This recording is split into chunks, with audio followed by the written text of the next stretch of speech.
Israel ഒരു തുർക്കി ഉദ്യോഗസ്ഥനെ arrest ചെയ്തിരിക്കുകയാണ്. അതിനിഗൂഢം എന്തോ കാര്യം പിന്നിലുണ്ട് എന്നുള്ളത് ഒറ്റയടിക്ക് മനസ്സിലാവും. പക്ഷേ ഈ കാര്യത്തെ പറ്റിയിട്ട് പലർക്കും അങ്ങോട്ട് വ്യക്തതയില്ല. എന്തിനാണ് ഈ അറസ്റ്റ് എന്തിനാണെന്ന് വെച്ചിട്ടുണ്ടെങ്കിൽ അവിടെ ഒരു പെൺകുട്ടിയുടെ ചിത്രം പകർത്തി എന്നുള്ളതാണ്. അതിലേക്ക് നമുക്ക് വരാം. എന്തായാലും ഇപ്പോൾ ഇസ്രായേലും ഹമാസും ഒക്കെ കൂടിയുള്ള വിഷയത്തിൽ തുർക്കിയുടെ ഒരു ഇടപെടൽ ഉണ്ടാകുന്നുണ്ട്. ആ ഇടപെടൽ ഉണ്ടാകുന്നതിനെതിരെ ഇസ്രായേൽ തിരിഞ്ഞിരിക്കുന്ന ഒരു സമയത്ത് കൂടിയാണ് ഈ ഒരു അറസ്റ്റ് ഉണ്ടാകുന്നത് എന്നുള്ളത് ശ്രദ്ധിക്കേണ്ട വിഷയമാണ്.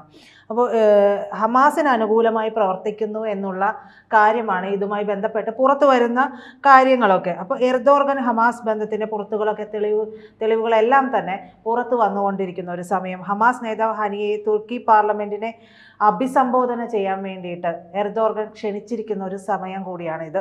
അപ്പോൾ എർദോഗനെതിരെ എന്തൊരു രീതിയിലുള്ള തീരുമാനമായിരിക്കാം ഇസ്രായേലിൻ്റെ മനസ്സിലുള്ളത് എന്നുള്ളത് നമുക്ക് ചിന്തിക്കാവുന്നതേ ഉള്ളൂ. ഹമാസ് നേതാവിനെയാണ് വിളിച്ചിട്ടുള്ളത്. ഹമാസുമായിട്ട് 20 വർഷത്തെ ബന്ധമുണ്ടെന്ന് കൂടി എർദോഗൻ ഇതിനിടയിൽ പറയുകയും ചെയ്തിട്ടുണ്ട്. ഇതിനിടയിലാണ് ഇസ്രായേലിലെ ബീച്ചിൽ 13കാരികളായ പെൺകുട്ടികളുടെ ഫോട്ടോകൾ ഈ പറയുന്ന ഉദ്യോഗസ്ഥൻ മൊബൈൽ ഉപയോഗിച്ച് രഹസ്യമായിട്ട് തുർക്കി എംബസിയിലെ ഉദ്യോഗസ്ഥൻ എടുക്കാൻ ശ്രമിച്ചത്. ഇതിനെ തുടർന്നാണ് എന്നും പറയുന്നുണ്ട്. പക്ഷേ ഇതൊരു കാരണം മാത്രമാണ്. അതിനും പിന്നിലുള്ള കാരണം എന്ന് പറയുന്നത് നമ്മൾ നേരത്തെ പറഞ്ഞതുപോലെ തുർക്കി ഇസ്രായേൽ ബന്ധം അതിൻ്റെ ഏറ്റവും മോശമായ ഒരു അവസ്ഥയിൽ എത്തിയിരിക്കുന്നത് കൊണ്ട് ഒരു കാരണം കിട്ടുമ്പോൾ അറസ്റ്റ് ചെയ്തിരിക്കുന്നു എന്നുള്ളത് കൂടി പറയുന്നുണ്ട്. ഹമാസിനെതിരെ ഗാസയിൽ ഇസ്രായേൽ യുദ്ധം ചെയ്തുകൊണ്ടിരിക്കുന്ന സമയമാണ്. അത് നിന്നിട്ടില്ല. പലരും വിചാരിക്കുന്നു അത് അവിടെ നിന്നിട്ടുണ്ട് എന്നുള്ളതാണ്. പക്ഷേ അത് നിന്നിട്ടില്ല. അത് തുടർന്നുകൊണ്ടിരിക്കുന്ന ഒരു സമയം കൂടിയാണ്. അതിനിടയിൽ ഇത് ചെയ്യുമ്പോൾ പലതരത്തിലുള്ള ചോദ്യങ്ങളും ഒക്കെ പ്രിയൻ പറഞ്ഞതുപോലെ തന്നെ ഉയർന്നു വരുന്നുണ്ട്. എന്തിനായിരിക്കാം എന്നുള്ളത്. എന്തിനാണ് ഈ ഇസ്രായേലി പെൺകുട്ടികളുടെ ഫോട്ടോ പകർത്തുന്നത് എന്നുള്ള ചോദ്യം കൂടി അവിടെ വരുന്നുണ്ട്. ഇസ്രായേലിലെ ടെല്ലവീവിൽ അടച്ചിട്ട മുറിയിൽ നിന്നാണ് രഹസ്യമായിട്ട് 13 വയസ്സായ ഇസ്രായേൽ പെൺകുട്ടികളുടെ ഫോട്ടോകൾ ഈ തുർക്കി ഉദ്യോഗസ്ഥൻ പകർത്തിയതെന്നാണ് പറയുന്നത്. ടെല്ലവീവിലെ ഫ്രിഷ്മാൻ എന്ന ബീച്ചിലെ 13 വയസ്സുള്ള ഇസ്രായേലി പെൺകുട്ടികളുടെ ഫോട്ടോയാണ് ഒരാൾ എടുത്തുകൊണ്ടിരിക്കുന്നതായിട്ട് പരാതി ലഭിച്ചത്. ഇതേ തുടർന്നാണ് ഇസ്രായേൽ പോലീസ് ഇയാളെ ചോദ്യം ചെയ്യുന്നത്. ചോദ്യം ചെയ്തപ്പോഴാണ് ഇയാൾ തുർക്കി എംബസിയിലെ ഉദ്യോഗസ്ഥനാണ് എന്നുള്ള വിവരം വരുന്നത്. വാതിലിന് പിന്നിൽ മറഞ്ഞു നിന്ന് ഒരാൾ മൊബൈൽ ഫോണിൽ തൻ്റെ ഫോട്ടോ എടുക്കുന്നതായിട്ട് ഈ ഇസ്രായേലി പെൺകുട്ടിയാണ് പറഞ്ഞത്. ഈ പെൺകുട്ടി ഇയാളെ തിരിച്ചറിയുക കൂടി ചെയ്തിട്ടുണ്ട്. പരാതി കിട്ടിയ ഉടൻ തന്നെ ഇയാളെ പോലീസ് പിടികൂടുകയും ഒക്കെ ചെയ്തിട്ടുണ്ട്. ഇസ്രായേലിന് തുർക്കിക്കെതിരെ അവിശ്വാസവും സംശയവും ഒക്കെ ഉള്ള ഒരു കാലഘട്ടം. Iran, Gaza, west bank, Yemen, Lebanon, Israel യുദ്ധം എന്നിവരൊക്കെ ചെയ്തത് ഇസ്ലാമിക ശക്തികളോടാണ്. തുർക്കി കൂടി ഇസ്ലാമിക ശക്തിയാണ്. അവരുടെ നിലപാട് എന്താണെന്നുള്ളത്, ഭാരതത്തോടുള്ള നിലപാട് പോലും പുറത്തു വന്നപ്പോൾ നമുക്ക് മനസ്സിലാക്കാവുന്നതേ ഉള്ളൂ. നമ്മൾ ഒരുപാട് ഹെൽപ്പ് ചെയ്തിട്ടുള്ള ഒരു രാജ്യമാണ് തുർക്കി എന്ന് പറയുന്നത്. പക്ഷേ ഓപ്പറേഷൻ സിന്ദൂർ, അതായത് പെഹൽഗാം അറ്റാക്കൊക്കെ വന്നപ്പോൾ തുർക്കി നിന്നിട്ടുള്ളത് എന്നും പാകിസ്ഥാനൊപ്പമാണ്. അവർക്ക് ഡ്രോൺ സംവിധാനങ്ങൾ കൊടുത്തിരുന്നു എന്നുള്ള വാർത്തകളൊക്കെ നമ്മൾ ഇതിനകം തന്നെ കാണുകയും ചെയ്തതാണ്. ഇതിനിടെ ഈ പ്രശ്നം വഷളാകുമ്പോഴാണ് ഹമാസുമായിട്ടുള്ള ബന്ധത്തിൽ തുർക്കി നേരിട്ടിടപെടുന്നത്. ഞങ്ങൾക്ക് 20 വർഷത്തെ ബന്ധമുണ്ട് എന്ന് പറയുന്നത് കുറച്ച് കടന്ന കൈയാണെന്ന് പറയാതിരിക്കാൻ പറ്റില്ല. കാരണം ഒരു തീവ്രവാദ സംഘടനയെ ഇസ്ലാമിക ഗ്രൂപ്പാണ് എന്നുള്ളത് ഒറ്റ കാരണം കൊണ്ട് മാത്രം തുർക്കി ചേർത്ത് പിടിക്കുന്ന ഒരു അവസ്ഥ കൂടിയുണ്ട്. ഇസ്രായേൽ നിരന്തരം പോരാടിക്കൊണ്ടിരിക്കുന്നതും ഈ ടെറർ ഗ്രൂപ്പുകളോടാണ്. ഈ തുർക്കി പാർലമെന്റിനെ അഭിസംബോധന ചെയ്യാൻ വേണ്ടിയിട്ട് എർദോഗൻ ഹമാസ് നേതാവ് ഹനിയയെ ക്ഷണിച്ചതായിട്ട് വാഷിങ്ടൺ ഇൻസ്റ്റിറ്റ്യൂട്ടാണ് പറയുന്നത്. ഹമാസുമായിട്ട് നേരത്തെ പറഞ്ഞതുപോലെ ഇത്രയേറെ ബന്ധമുണ്ടെന്ന് കൂടി പറയുന്നുണ്ട്. ഹമാസിൻ്റെ മേധാവി ഹനിയയെ സ്വന്തം കുടുംബാംഗം പോലെ കരുതുകയാണ് എന്ന് കൂടി ഈ എർദോഗൻ പറയുകയാണ്. ഈ എർദോഗൻ്റെ നിലപാട് സത്യത്തിൽ ഒരു വളരെ ചീപ്പായിട്ടുള്ള ഒരു പരിപാടി എന്ന് പറയാൻ പാടില്ലേ. കൂടുതൽ ഡെക്കറേഷൻ ഒന്നും ഇല്ലാതെ പറഞ്ഞിട്ടുണ്ട്. തുർക്കി എല്ലാ കാലത്തും അങ്ങനെ ഒരു രാജ്യമാണ്. കാരണം ഇവർ ഖലീഫേറ്റ് ഉണ്ടായിരുന്ന ഒരു രാജ്യം, ഖലീഫേറ്റിൻ്റെ സ്ഥാനം നഷ്ടപ്പെട്ടു. അപ്പോൾ ലോക ഇസ്ലാമിൻ്റെ സെൻറ്റർ ആയിരുന്ന തുർക്കിക്ക് ആ സ്ഥാനം നഷ്ടപ്പെട്ട വലിയ വേദനയായി. ലോക ഇസ്ലാമിൻ്റെ സെൻറ്റർ ഇന്ന് സൗദി അറേബ്യയാണ്, മക്ക മദീനയാണ്. അപ്പോൾ ഖലീഫേറ്റ് ഇല്ലാതായതോടുകൂടി തന്നെ ഈ പറയുന്ന തുർക്കിക്ക് രോഷം തുടങ്ങി. എങ്ങനെയും ലോക ഇസ്ലാമിൻ്റെ നേതൃത്വം തങ്ങളുടെ കയ്യിലേക്ക് വരണം. ഇതിനു വേണ്ടിയിട്ടാണ് ഇപ്പോൾ പെടാപ്പാട് വിട്ടത്. അതിനു വേണ്ടിയിട്ട് ഹമാസിനെ പിന്തുണയ്ക്കും, ഈ പറയുന്ന ഹിസ്ബുള്ളയെ പിന്തുണയ്ക്കും, വേണ്ടി വന്നാൽ ഹൂത്തികളെ, ഇറാൻ പിന്തുണയ്ക്കുന്ന ഹൂത്തികളെ വേണമെങ്കിലും പിന്തുണയ്ക്കും. കാരണം ഇറാൻ ഒരു ഷിയ രാജ്യമാണ്. അപ്പോൾ ഹൂത്തികൾ സ്വാഭാവികമായിട്ട് ഷിയയെ പിന്തുണയ്ക്കുന്നവരാണ്.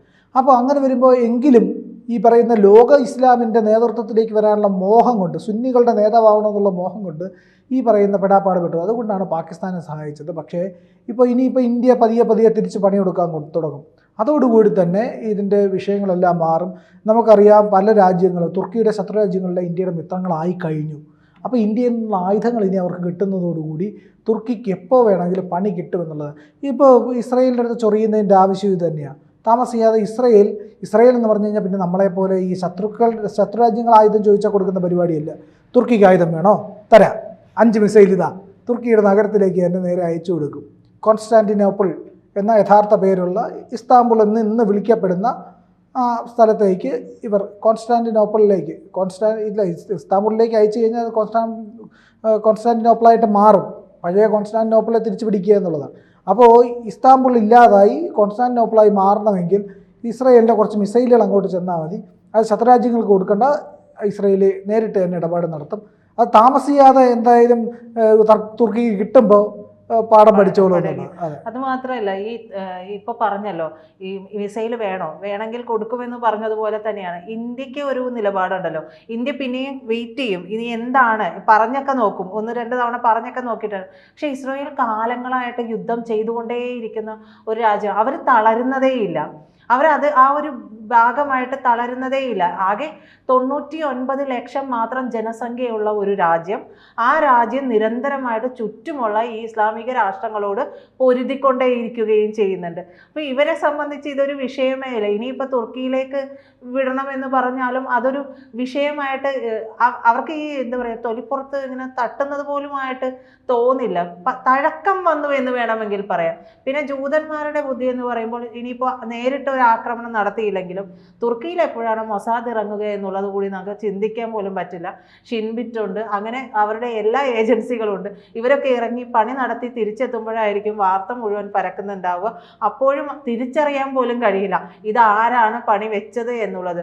ഇനി എന്തെങ്കിലും ഒരു പണി വെച്ചിട്ടുണ്ടെങ്കിൽ അവിടെ ഇന്ത്യക്ക് ഒരു പണി വരുന്നുണ്ട്. കാരണം നമ്മുടെ റോയെ കുറിച്ച് ഈ മൊസാദിന് ഉള്ള പോലെ തന്നെയുള്ള എന്താ പറയുക താരതമ്യങ്ങളൊക്കെ വന്നു തുടങ്ങി. പലയിടത്തും അജ്ഞാതർ കൊല്ലപ്പെടുന്ന സമയത്ത് അത് മൊസാദാണോ അതോ റോയാണോ പണി നടത്തി തിരിച്ചു വന്നിട്ടുള്ളത് എന്നുള്ള ഒരു ചർച്ച കൂടി ഇപ്പം നടക്കുന്ന കാലഘട്ടമാണ്. അപ്പോൾ ഇപ്പോൾ എവിടെയെങ്കിലും ഒരു വിഷയം ഇത്തരത്തിൽ മൊസാദ് ഇറങ്ങി ചെയ്തിട്ടുണ്ടെങ്കിൽ അത് ഇന്ത്യയിലേക്ക് കൂടി ഒരു ചൂണ്ടുവിരലാണ്.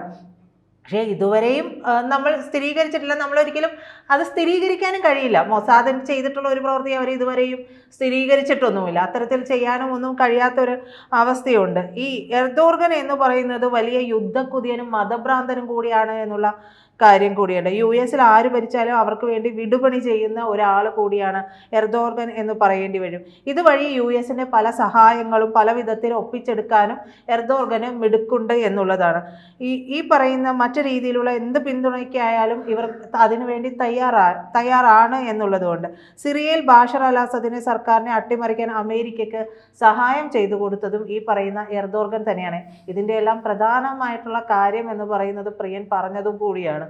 അപ്പോൾ എന്തായാലും വലിയൊരു തിരിച്ചടി അതിന് ഇസ്രായേൽ ഒരുങ്ങുന്നുണ്ട് തുർക്കിയിലേക്ക്. അത് ഏത് നിമിഷവും ഉണ്ടാകാം.